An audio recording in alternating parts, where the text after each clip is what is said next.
Josh Meggett. Today I'll be informing you and educating you on the National Basketball Association and the development of the game in general, and also how the game's evolutionized over the couple years, or past couple years. Um, the history of the game. The game was created by Dr. James Naismith in December 1891 in Springfield, Massachusetts. The game was created not specifically for the game of basketball, but to get kids and athletes out of the outside and indoors in the gymnasium so that they can stay conditioned while winter time is around, so that during spring and summer ball, football and baseball, they'd be able to just jump right back into it and be conditioned and exercise and not have to delay the time of getting ready and back into things. They started off with 13 rules, soccer style basketball, two peach baskets. Every time a point was scored, they'd have to remove the ball from the peach basket. Um, the YMCA had a major role in this because they were funding most of the gymnasiums at the time. So to become in the gym, you had to become a member of the YMCA, which made the YMCA shoot big time because all this youth and athletes were joining clubs and joining these YMCA gyms so that they could play basketball, which created the game to become huge. And so these indoor gymnasiums were starting to be built all around the nation by the YMCA due to the fact because basketball was coming so big and that it was an indoor sport, which was unheard of at the time because it was really not an indoor sport that was considered to be mobile and really like active wise. So the game was huge. The basketball league, aka the NBA, but not quite yet, was created June 6th, 1946. They originally called it the BAA, the Basketball Association of America. It wasn't until about 30 so years later that they originally called it the NBA year, the NBA, National Basketball Association. The evolution of the game is bizarre. From baskets to balls to the apparel that the players wear. The baskets are no longer peach baskets. They have, as you can imagine, a peach basket. It has no underpart. It holds the peaches. So it wasn't until about 4 or 5 months after the game that Dr. Naismith actually removed the peach basket bottom so the ball would actually fall through and be able to have a smooth transition in the game.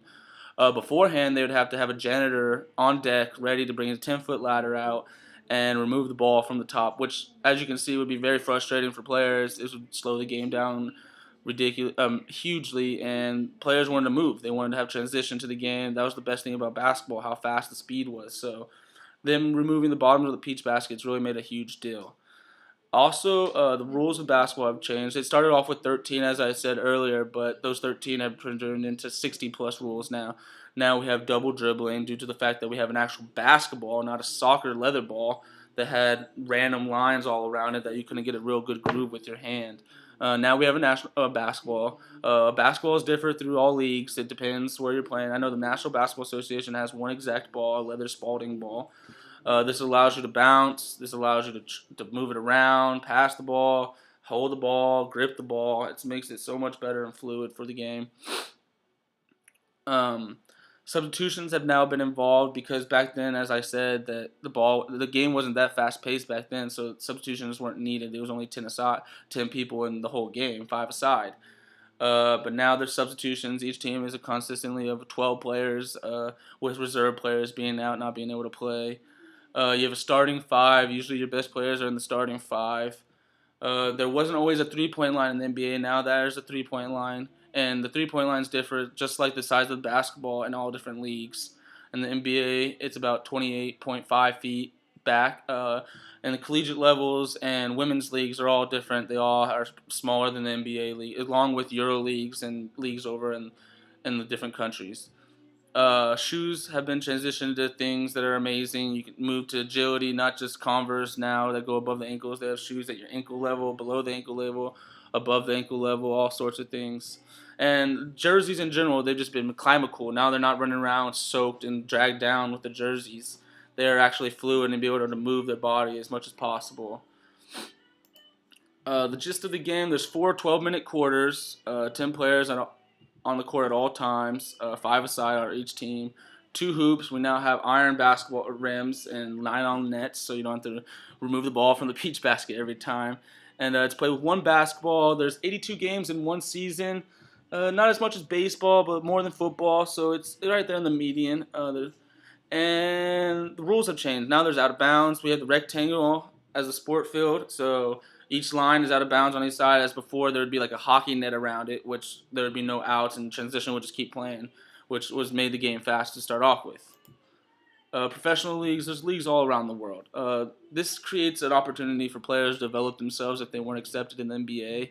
A couple of the big ones are the Euro League over in Europe. They also have the Mexican League. They also have the Algerian Super Division. The United Kingdom has a squad. They call it the British Basketball League. And then my favorite, the Liga Endesa, which brings creativity to the NBA from Spaniards, which is the Spain League.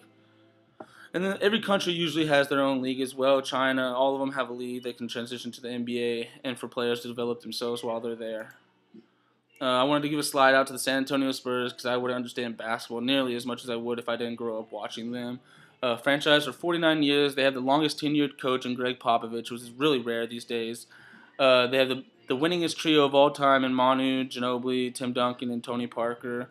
And great role models that have created culture in the city of San Antonio in a positive manner for that, and for that reasoning anyways.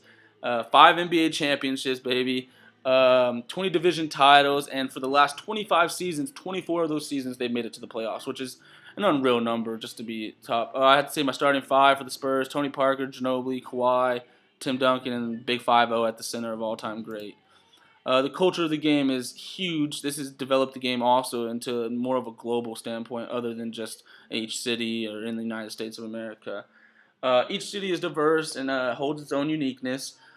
This is awesome because San Antonio, we bring our own culture to the team, and it's like no other. And I'm sure every city around the nation has their own culture for the team, which brings basketball to a whole new level and to a whole new fan point to where you can actually watch and be a part of the game way more than just say watching TV or something like that. It goes way deeper.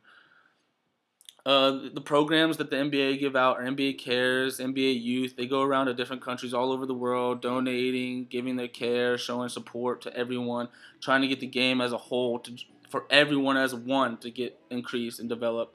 And I like that a lot. I think that definitely takes part in making the game huge and really bigger in the viewpoint of others. The Hall of Fame, the Naismith Hall of Fame, it was named after Dr. James Naismith. It's located in Springfield, Massachusetts, as it should be, where the game started. It honors players who have shown exceptional skill at basketball, all-time greats, referees, and other coaches, all such like that. You must be retired for 5 years. There are exceptions, but to get inducted to the Hall of Fame, you must be out for a matter of 5 years. It's named after the man who conceived it all, the genius, Dr. James Naismith, in 1891.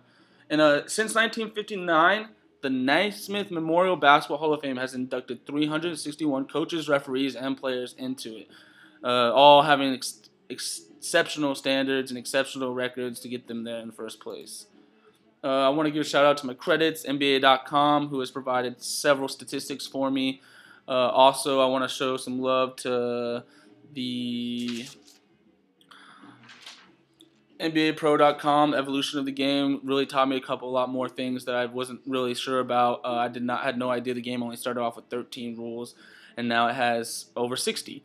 It didn't start with traveling or double dribbling, and now you can double. It has all those rules according to. And these are all just rules that have made the game better and more fluid and more responsive to the crowd and just for better reasoning.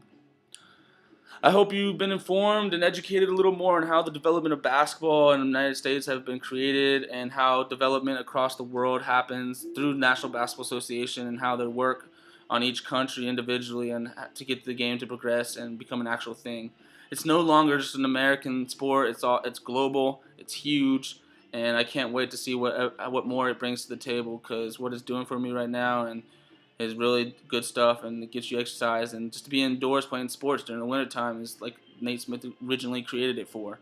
It's huge because I know in San Antonio it's not a big deal because you can go outside and play rec basketball anytime because of the weather. Just from transitioning up to Issaquah, Washington, I've noticed a huge difference in not being able to go outdoors because of the weather and freezing coldness and stuff like that. So I can imagine how much of an impact it had back in the day during this time and how it is now. So thank you for watching my speech and hope you have a nice day. National Basketball Association, go basketball.